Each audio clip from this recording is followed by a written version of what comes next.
Dua macam perubahan wujud air. Episode 35 untuk teman-teman kelas 1. Lah, kok esnya jadi air? Kalau mau aku masukin ke sirup ini. Kenapa, Dava? Ini, Bu, esnya jadi air. Oh, ini karena esnya kamu taruh di luar atau terkena cahaya matahari. Jadi, ini dinamakan proses mencair. Proses mencair itu adalah perubahan wujud dari benda padat menjadi benda cair. Nah, sekarang Dava udah mengerti kan apa itu proses mencair? Iya, Bu. Tapi jika air ini ditaruh di lemari pendingin, apakah akan menjadi es lagi? Tentu saja, kalau kamu masukkan air ini ke dalam lemari pendingin, air ini akan mengeras dan akan menjadi seperti es batu. Itu dinamakan membeku. Jadi, proses membeku adalah perubahan wujud benda cair menjadi benda padat, seperti es batu. Oh, begitu. Gara-gara es batu, kita jadi lupa menyapa teman-teman yang ada di rumah. Apa kabar, teman-teman? Aku Dava. Aku ditemani oleh ibuku. Hai, selamat pagi semuanya. Hari ini kita akan belajar sambil bermain. Tapi sebelum itu, kita berdoa dulu ya.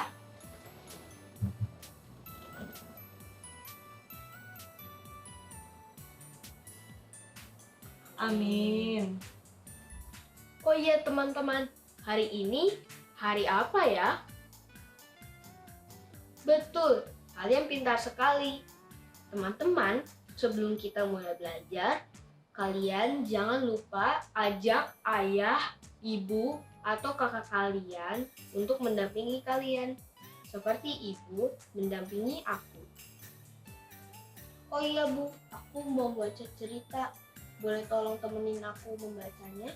Boleh, Dava. Cerita apa itu? Judulnya Es Pelangi. Wah, sepertinya menarik. Ayo kita baca sama-sama.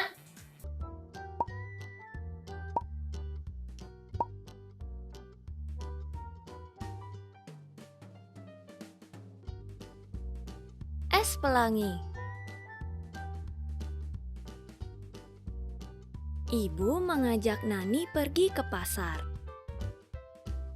Aneka buah ada di sana.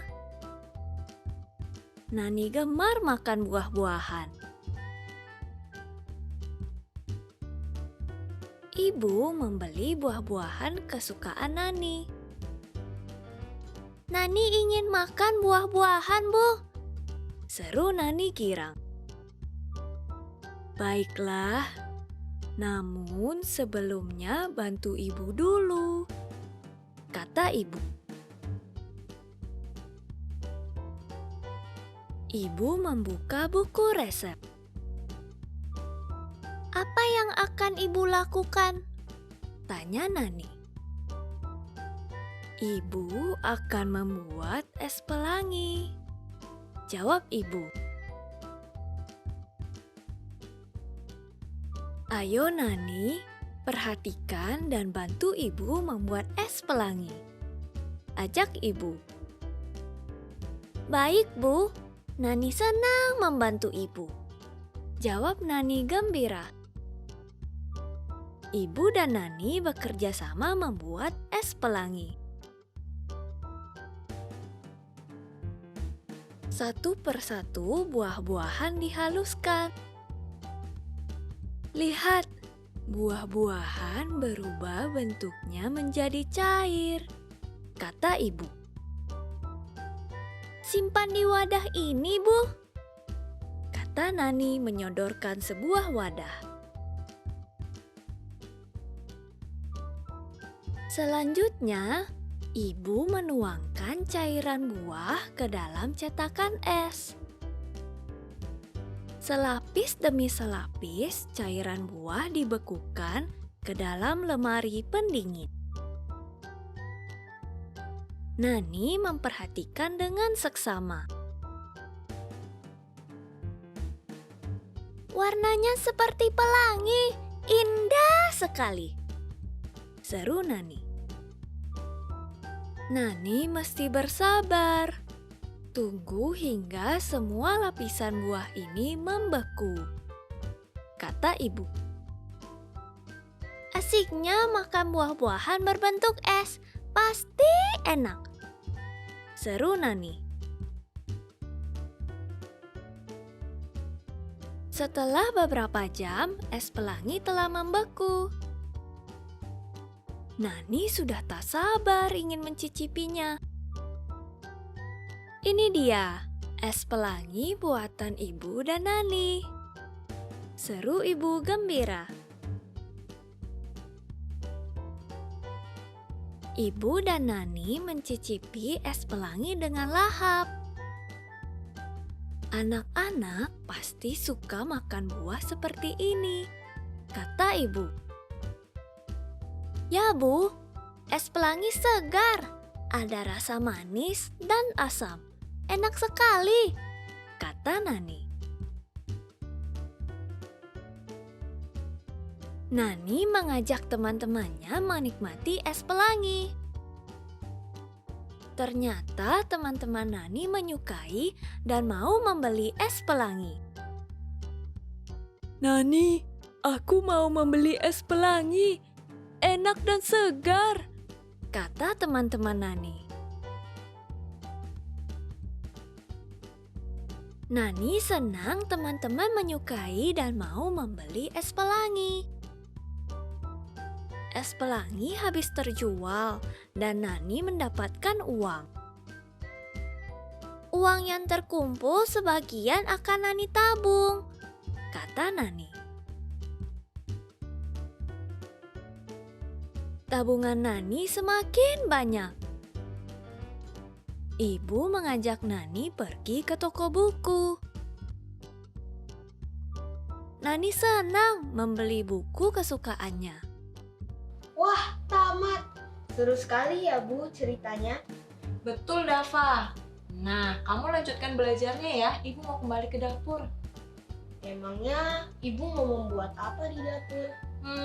Karena tadi kita sudah mendengar cerita es pelangi, Ibu jadi mau buat es pelangi deh. Ibu siapkan alat dan bahannya dulu ya, Dava. Ya Bu, berarti aku belajar dulu, baru aku membantu Ibu ya. Oke, nanti Ibu tunggu di dapur ya. Duh, aku jadi tidak sabar ingin makan es pelangi. Teman-teman pasti juga ingin makan es pelangi kan? Kalau begitu, coba ceritakan kembali kepada ayah, ibu, atau kakak di rumah dengan percaya diri dan santun. Nah, supaya ceritanya lancar, coba kalian jawab dulu pertanyaan ini. Pertanyaan pertama, siapa saja yang ada dalam cerita es pelangi tadi? Iya betul, di cerita itu ada Nani, ibu, dan penjual buah. Bagaimana teman-teman? Mudah kan menjawabnya? Nah, pertanyaan selanjutnya adalah di mana cerita tersebut terjadi? Di pasar dan di rumah Nani? Wah, betul lagi. Cerita itu terjadi dari pagi sampai siang. Di pagi hari, Nani dan ibu pergi ke pasar. Lalu mereka pulang dan membuat es pelangi. Nah, ketika hari sudah siang, es pelangi yang disimpan di lemari es jadi membeku. Lalu Nani menjual kepada teman-temannya. Kita lanjut ke pertanyaan berikutnya ya. Siapa yang kamu sukai dalam cerita tersebut? Dan Mengapa kamu menyukainya? Wah, aku juga suka Nani dan Ibu. Aku suka Nani karena dia suka es dan buah-buahan seperti aku. Dan aku suka Ibu karena Ibu membuatkan es pelangi yang rasanya enak dan segar. Lalu, bagian cerita mana yang paling kamu sukai? Wah, sama ya. Aku juga suka waktu teman-teman Nani menyukai es pelangi dan membelinya. Jadi, Nani bisa menabung. Teman-teman, sekarang temani aku yuk membantu ibu membuat es pelangi di dapur. Wah, banyak sekali buah-buahan ya, Bu. Iya, tadi pagi waktu ke pasar, ibu membeli banyak buah-buahan. Cocok untuk membuat es pelangi yang enak, segar, dan sehat. Iya, Bu. Ada banyak buah favoritku di sini. Apa yang bisa aku bantu, Bu? Tolong bantu ibu mencuci buah-buahan yang belum dipotong ini ya, Dava. Oke, Bu. Oh iya, teman-teman. Kalian masih ingat tidak kata-kata apa saja yang ada di cerita berjudul Es Pelangi tadi? Benar, ada kata pelangi, wadah, cetakan, cairan, dan membeku. Nah, di sini ada kata-kata yang susunannya masih acak. Susunlah huruf acak ini menjadi kata yang tepat.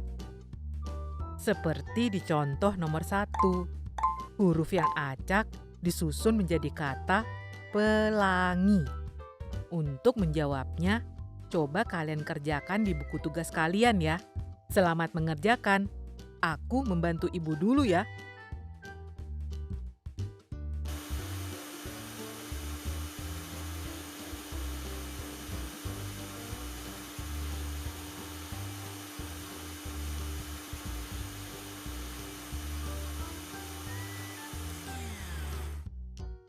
Bu, buah-buahan ini bisa dihaluskan tanpa menggunakan alat listrik tidak sih?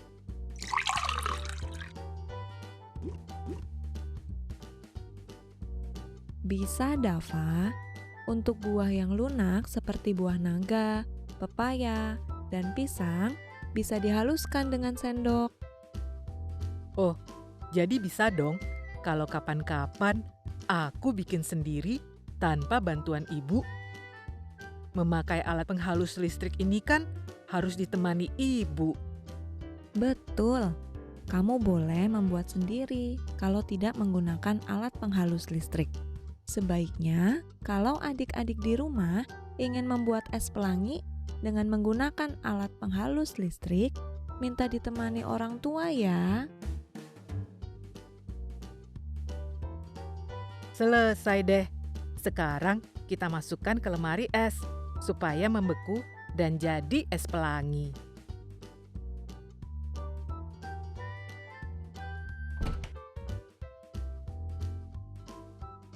Sambil menunggu es pelangi membeku, yuk kita kerjakan tugas selanjutnya. Perhatikan gambar A, B, dan C. Lalu, lengkapi kalimat berikut ini. Ini adalah perubahan wujud. Ayo, coba kalian ingat-ingat lagi. Apakah perubahan wujudnya mencair atau membeku? Sekarang, pertanyaan kedua. Tulislah perubahan wujud dengan melengkapi kalimat berikut ini. Wujud, titik-titik, menjadi wujud, titik-titik. Aku kasih petunjuk ya. Buah-buahan yang sudah dihaluskan itu wujudnya apa? Cair, padat, atau gas? Kalian pilih salah satu dari jawaban itu. Kemudian, ketika buah yang halus menjadi es, wujudnya berubah menjadi apa? menjadi padat, gas, atau cair. Selamat mengerjakan.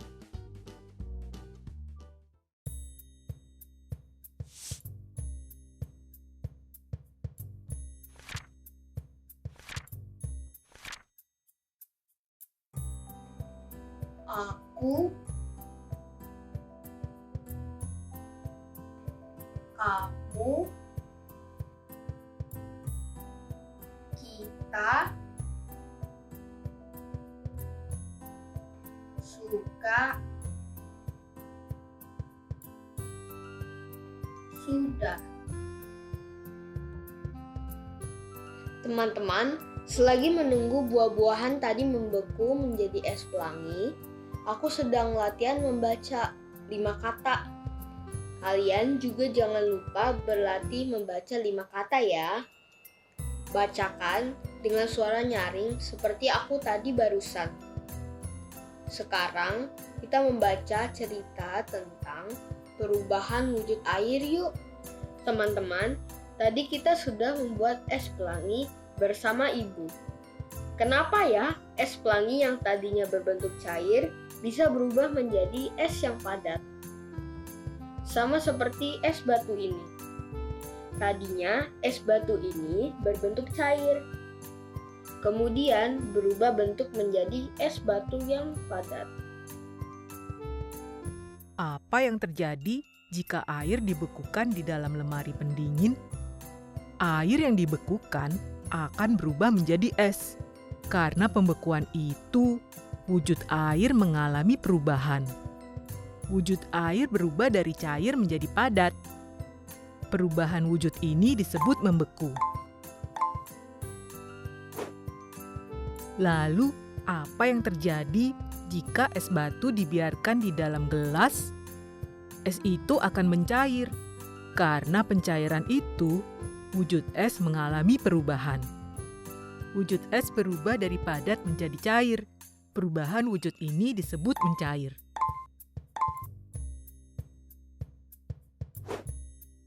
Nah, apa yang terjadi jika air dimasak? Air akan mendidih dan akan mengeluarkan uap. Karena pendidihan itu, wujud air mengalami perubahan. Wujud air berubah dari cair menjadi gas. Perubahan wujud ini disebut menguap. Dan apa yang terjadi jika uap air menempel pada tutup panci? Uap air yang menempel berubah menjadi titik-titik air. Wujud uap air berubah dari gas menjadi cair. Perubahan wujud ini disebut mengembun.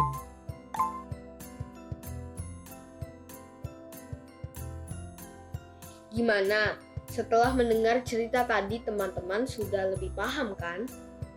Kalau begitu, coba aku tanya. Disebut apakah perubahan wujud air menjadi es batu? Membeku? Iya betul. Nah, apa yang terjadi jika es dibiarkan di dalam gelas? Iya, es yang dibiarkan di dalam gelas akan mencair. Pertanyaan terakhir. Disebut apakah perubahan wujud air menjadi uap? Menguap? Iya betul lagi. Wah, kalian pintar-pintar ya. Kalau begitu, bagaimana kalau sekarang kita belajar tentang bilangan? Yuk kita belajar bersama.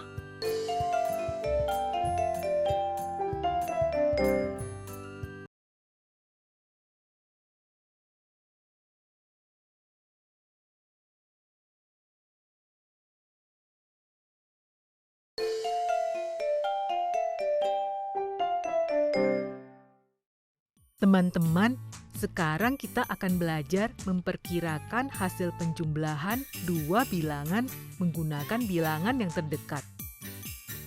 Pada garis bilangan ini, kita bisa melihat bilangan 8 dan 12 dekat dengan 10. Bilangan 17 dan 19 dekat dengan 20. Sekarang kerjakan di buku kalian ya perkiraan hasil yang menggunakan bilangan terdekat. Coba kita mulai dengan pertanyaan berikut. Bilangan 21 dekat dengan 20. Bilangan 24 dekat dengan bilangan 20. 20 tambah 20 hasilnya 40. Nah, apakah hasilnya lebih dari hasil sebenarnya atau kurang dari hasil sebenarnya? Coba kalian perhatikan lagi dengan teliti ya sebelum menjawab soal-soal itu. Selamat mengerjakan.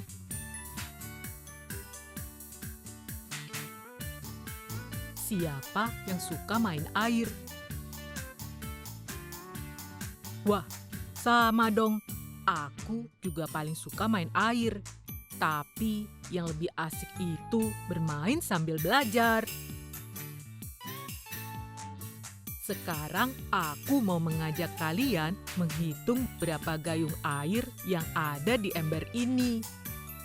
Nanti ada teman-temanku namanya Nanda dan Made yang akan menemani kita menghitung berapa gayung yang ada di ember.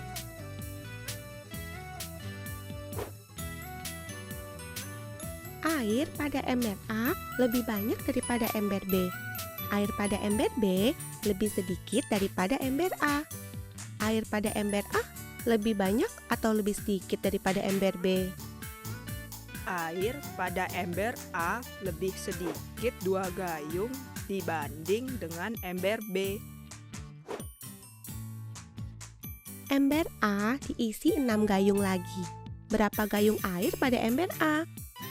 Awalnya ember A berisi 3 gayung, ditambah 6 gayung lagi. Jadi sekarang ember A berisi 9 gayung, Nanda. Jadi, air pada ember A lebih banyak atau lebih sedikit daripada ember B? Dan berapa jumlahnya? Air pada ember A lebih banyak 4 gayung dibanding dengan ember B.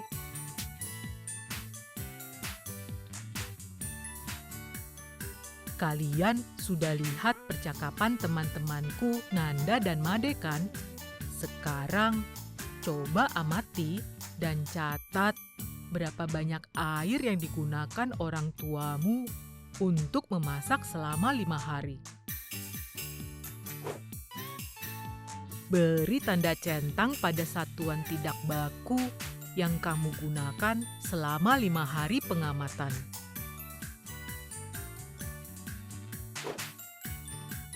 Beri tanda centang pada tabel di bawah ini, dimulai dari hari Senin, Selasa, Rabu, Kamis, dan Jumat.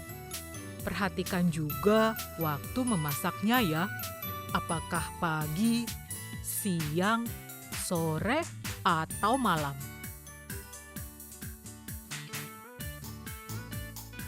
Dan tuliskan hasil pengamatanmu selama 5 hari.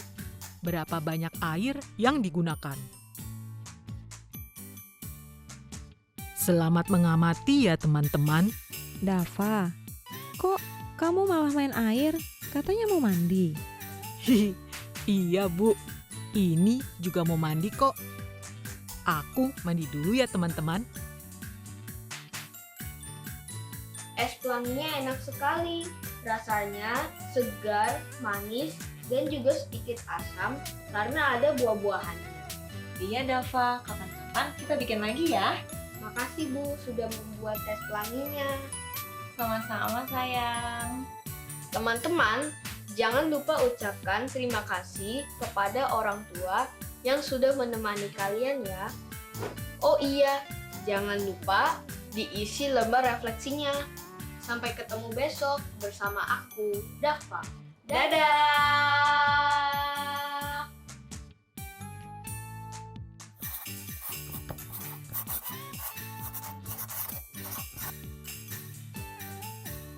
Wah, hari ini seru sekali ya.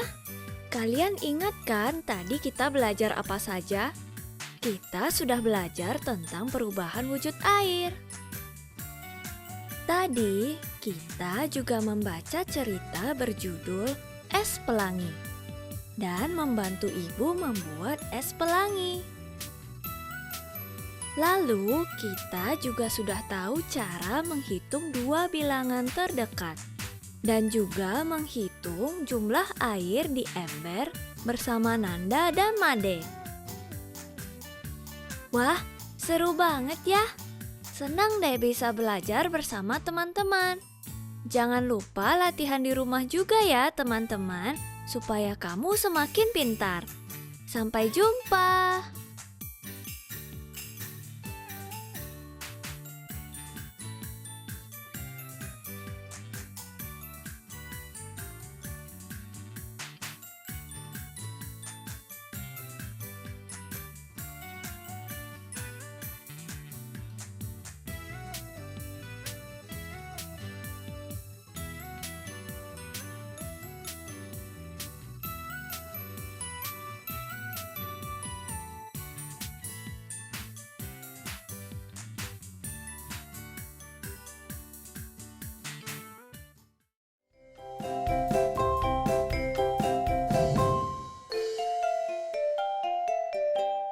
Sampai jumpa.